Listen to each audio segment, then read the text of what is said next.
Hello, everybody. I am here with Dr. Bob Hossick. But tell me about this, Bob. How long have you? So we're gonna talk about your amazing kit that you take with you when you travel. But tell me how long you've been doing calligraphy. What got you into it? Well, I've been teaching and practicing calligraphy for about 45 years plus.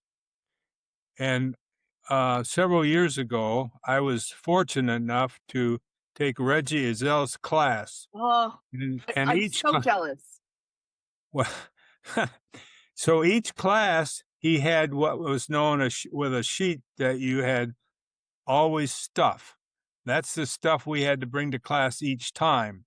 So I've kind of coined that phrase to say, this is my always stuff box. Now I use it every day and I don't have to go and figure out where I left such and such.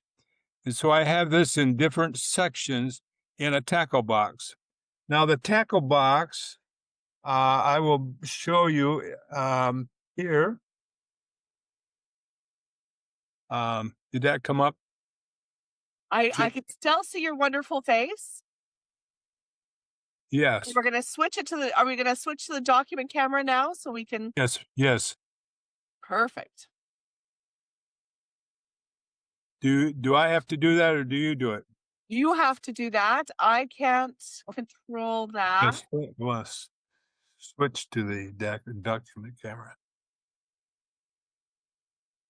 Oh, what's There you go. uh, now this is the box. It's a tackle box, And it doesn't and look very big, does it? pardon, oh, it's not very big. No, When you first told me a tackle box, I thought you meant like one of those ones that you almost need to put on wheels. But oh it's no, no, no. a small box. It's a small box, and you can see through the lid that it's divided up in sections. Now I'm going to change to the first section on the box. And that section, for example, I have my nibs. I have a brush for mixing paints. I have a ruler that's has metric on it. Now, most people in the United States are not usually using metric, but I use metric all the time. So that's basically everything in the first section here. Then we'll move to the second section, and in this section here, I have a fabric pencil, I have a an eraser, I have a ballpoint pen, and a regular and a mechanical pencil. Now, and also in the bottom of this, there's a ruling pen. Now, the reason I have all these assortment of things is simply because when I pick up this box, I can do a lot of different things, but I don't always use them each time I pick up the box. Now, the most important part of this box is the fact that I have a pair of tweezers in here. And if you can see, there's a rubber band. Now, that rubber band, you spread the tweezers and slide the rubber band up into position. Now, that holds the tweezers in position. So when you close the box, the rubber band comes to the top. So now, instead of trying to fumble through with your finger or whatever, you can take this pair of tweezers and pull out what you want and what you need to use. But the rubber band always comes back to the top when you shut the lid. Now, in the next section, uh, I have a pencil sharpener, two different kinds, and then on top, I have a button of gold ink. I guess mine fell apart here, but it's I'll try to get it here in position. Oh, I have a gold. Yeah, see now this is where the tweezers come in handy, and you can move things around. Now, in this section here, and I'll get my quill pointer. This section here has 3 different types of erasers. I have a white eraser, a dark eraser for colored envelopes or colored paper, and then there is a well, let's see, I'm drawing a blank. It's um, it's an eraser that's what do I want to say? Um, It almost looks like a piece of slate. Pardon me? It almost looks like a piece of slate.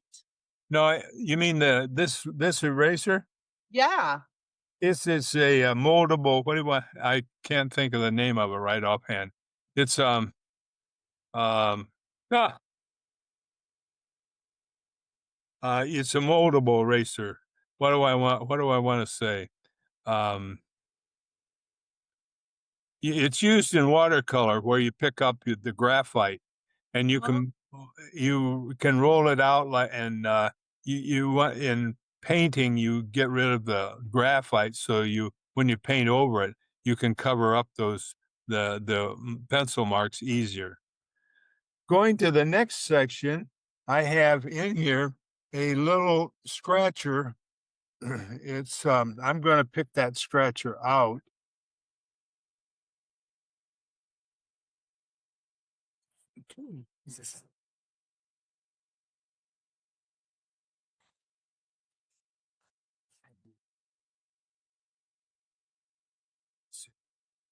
Excuse me a minute.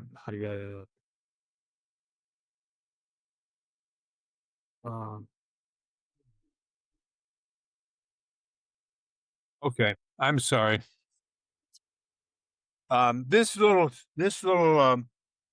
This is a what's called a scratcher. It's made by Speedball. It's number 112.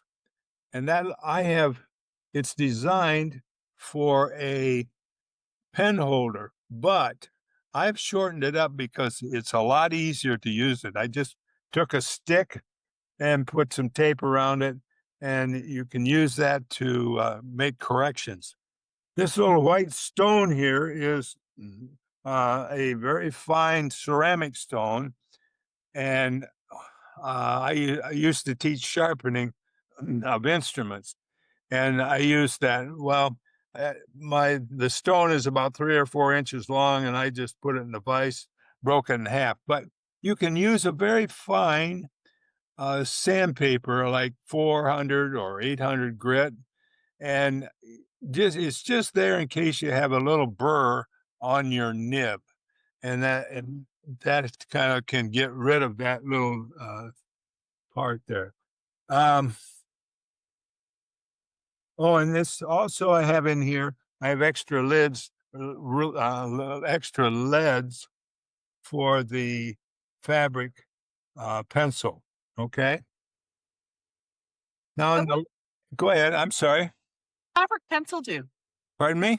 What does a fabric pencil do? Well, fabric pencil, which is the fabric pencil, is this one right here. I'll pull it out. It marks. It has a. It has a white lead on the. It's a white lead in there. I don't know if you can see it. I can, yeah. And you can put lines on dark paper or colored paper instead of using a pencil. Ah, And it erases later on. I just happened to remember the eraser down here is a kneaded eraser. You can mold it to whatever you want. You can make a long snake and it'll roll it over and pick up the graphite.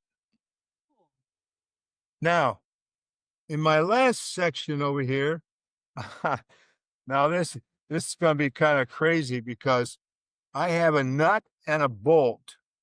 Can you see that nut? Well, when you're using watercolor or paints or a straight nib, maybe when you lay it down, you don't want to. You won't have. It's just a little thing there to hold up your brush so you don't get it all over. How's Right. huh? Okay. Now the last bin here, I have some extra nibs in there. And this is another type of eraser, and that eraser is used for rubber cement. It will pick it up very easily. And you don't, and instead of using your fingers or that sort of thing. And I just have some other nibs and I throw a few paper clips in there. So now you have my kit. And what you need to do is to develop your kit the way your favorite instruments in there. So I have a question about ink. Yes, So the only ink you have in there is the gold ink. Is that true? that's true, but I take other black ink with me. Ah, Yeah, I mean, I take other inks, but there is one other thing too, and I didn't happen to put in here, but it's very easy to put it, is an erasing shield. I don't know if you've ever used one, but they are really fantastic. I can go and get one. and and so what does that do? It mean it just keeps you from erasing things you don't need to erase? Correct. You put the erasing shield over a section that you want to erase. Now, I don't have it in my kit here, but it's at my desk, and I put the erasing shield down, and I might use my scratcher to take away some of the bulk. And then I use the old-fashioned typewriter eraser that has an abrasive tip on it, and then I erase it and then later on polish it. That's really one for another video. Cool. And so when you go, like, do you just take this kit and then you just take your ink in a different. Right, right. Another little trick too is um, you can go to the hospital if your ink container is small, which like going to a conference, you can put maybe a quarter or half ounce of ink in there, and that is all you're going to need for the conference. And Right. if you get a urine specimen, plastic, they have wonderful. The caps are leak proof. Oh, Now, if you have a small container of ink, you can turn it upside down and glue it to the lid. This is crazy. You glue it to the lid, put the top on, then when you screw the urine specimen cap on, the ink is right there, and you just turn it upside down. And when you take it out, now this lid is wide enough so that you don't happen to tip it over. It's got a broader base. right. I'm I'm an inventor. Yeah, sometime you'll have to show us that in a video how that works. Because it's Well, I only can kind of figure out half of what you said there because it's hard to visualize how you're gluing it to the lid. if you want to pause your thing, I'll go get one. Okay, I'm pausing, Okay. recording again. Okay, so this is the urine sample thing. Okay, I can see it. Yes. You have to empty the urine out first. Yes, and wash it, please. Yeah. Okay. Now what I'm doing here, if you can see it, I'm unscrewing the base of the specimen, and I'll see if I can show this to you. Do you see there? Yeah, Okay. There's the lid of the bottle. And this particular, let's see here. The ink, there's the ink. See how it's glued into the lid of the specimen. Now, when you go ahead. yeah. So then if something happens and it leaks in transit, it leaks into the specimen jar rather than leaking into your bag. Right, right. So when you're done, you just take this and you just screw this on here and you're ready to go. Now, this also um, this lid acts as a base so that this small container you don't it doesn't it's not as easy to it's easier to keep it stable so it isn't spill. Yeah. Well, that's a very cool tip. I didn't that doesn't fit in my box. Right. But if you had a giant ass tackle box, it would fit. Right. Okay. You asked me about my erasing shield. This is an erasing shield right here, and you put that over the area um, where you separate what you want to clean up. Okay. Right. There's one other thing I happened to pick up on the way back, and that's what's called a rolling ruler. I don't know if can you see that? See it, but tell me how. Oh, I see how. So what happens is you on your paper you have a line. You line this edge up here on your paper, Yeah. and then you very carefully keep your fingers on here, and this will roll up and down just like you would use a T-square. Yeah. Or you can use a little triangle and keep it solid, and now you can make vertical lines. They make them in English and then they also in metric. I buy metric. So I'm Canadian. Wouldn't even know how to use imperial. Oh yeah, I have to sneeze. Yeah, I've always used metric. They Oh, they changed in Canada when I was before I had to learn those things. So the inches and the stuff don't make any sense, that's that's to me that's Stone Age stuff. right? Yeah, Yes. yeah. Now I do have the old-fashioned typewriter eraser that uh, I use with my erasing shield too.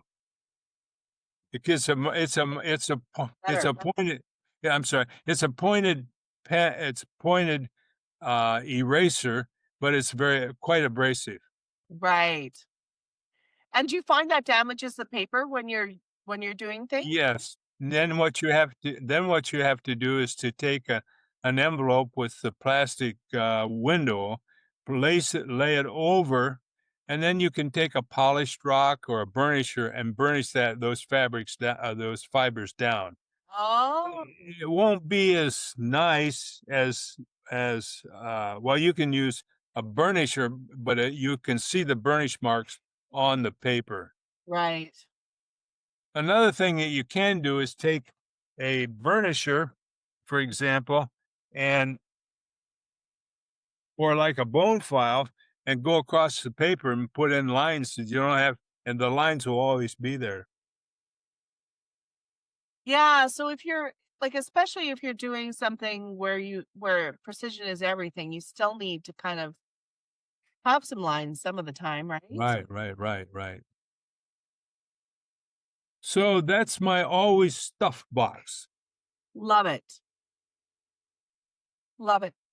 And I love that it's plastic and it's see-through so you can see what's in there before you even open it.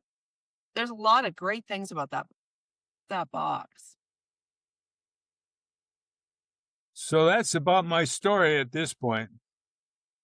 So tell me what kind of work you mostly do, Bob. Like, do you mostly do teaching now, or do you do on-site kind of stuff where you take this up very frequently? What do you do with your calligraphy?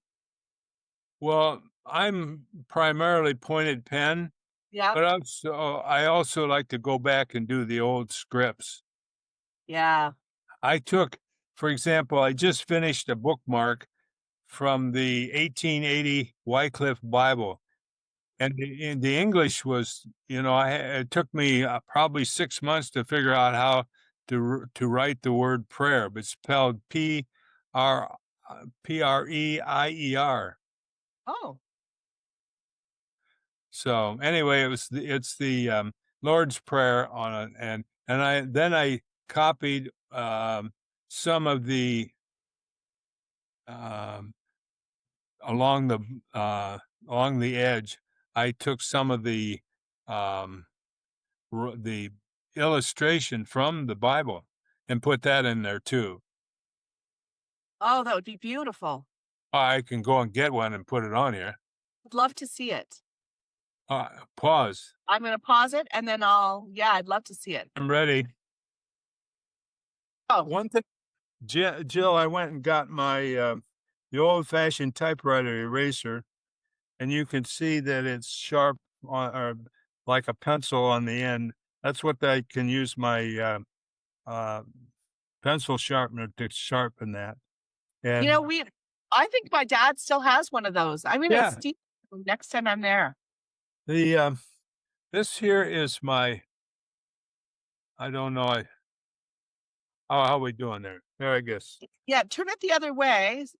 Yeah, there. Oh, no, turn it Oh, this. facing you, I think, so that we can read it. There we go. Oh, wait a minute. Yes. Can you read it? I sure can. Yeah. See, this border is taken from the Bible. I mean that a page from the Wycliffe Bible. And then I made the I didn't have I made the illustrated O for hour. Yeah, that's beautiful and written in Old English. Yes. Kind of. It was a different script than I had. I studied the script for a long time before I did this. And what script is that? You know, I think it's something bastard and I've forgotten what it was. Oh, okay. I think it's just Bastard, isn't it? I I it's been I worked on this for a long time. Just I don't know how many I've made before I finally got arrived at this. No, it's a beautiful script. So, and I I stick mainly to pointed pen, but if something else comes along, I'm not a modern day type calligrapher. I enjoy what the beauty that people do create with that, but I just happen to be, oh, I'm old, so I'm old fashioned. Let's be old fashioned too, because I really do appreciate the beauty that has its roots in tradition. Right. And I don't know, I when I was young, they used to always say I was almost a Mennonite because I was kind of came from this little city in the middle of the prairies and in Canada. And when I traveled, I had a very sheltered upbringing, but I think it just left me very rooted in historical kind of, Sure. yeah. Yeah. So I've kind of exhausted all I know.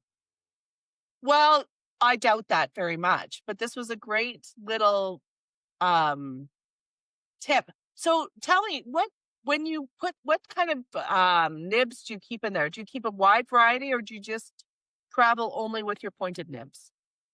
Well, I use just my pointed pen, pointed nibs, but for example, I think in one section here, I'll have to look, but I think there's a wooden double-ended for that I use with broad edge.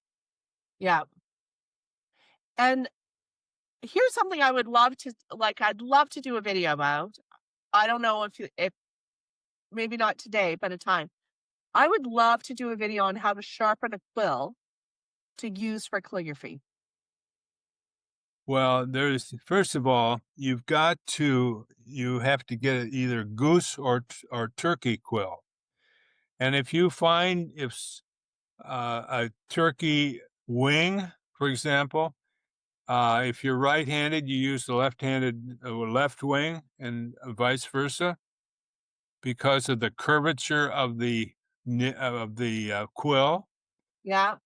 And then the first step that you do is to soak them like, I'm sorry. First thing you do is you peel off the plume.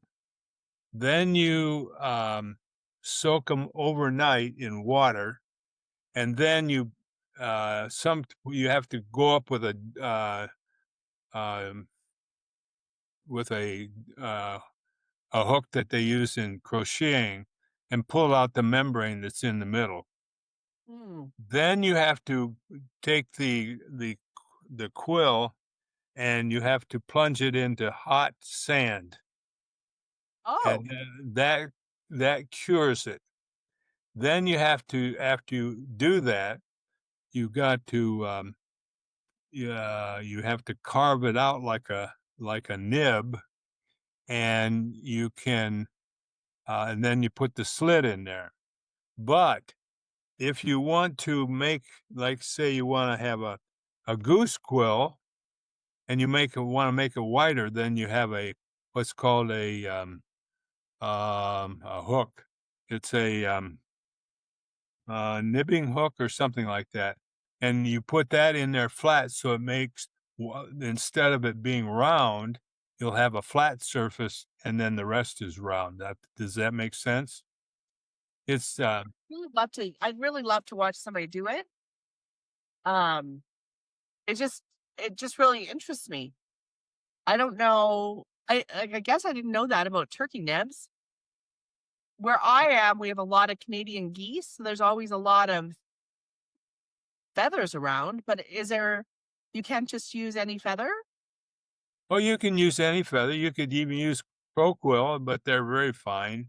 And the best goose quills he could can come from around the Hudson Bay area.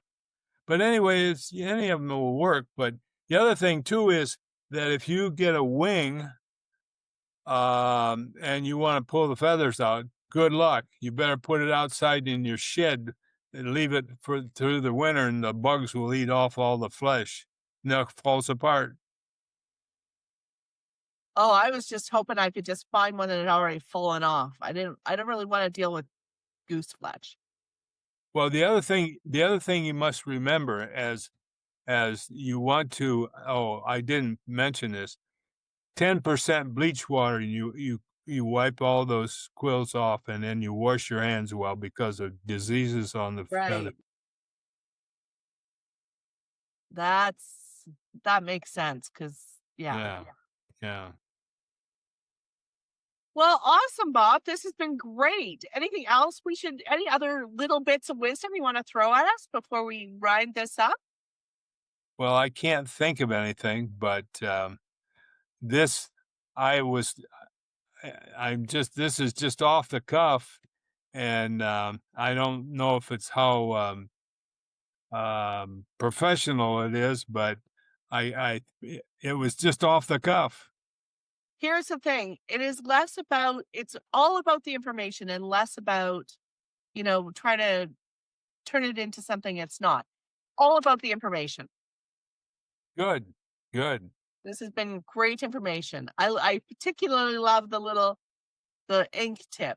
So, just let me ask another question. So I'm so new to calligraphy, even though I seem to have jumped right into the very deep end.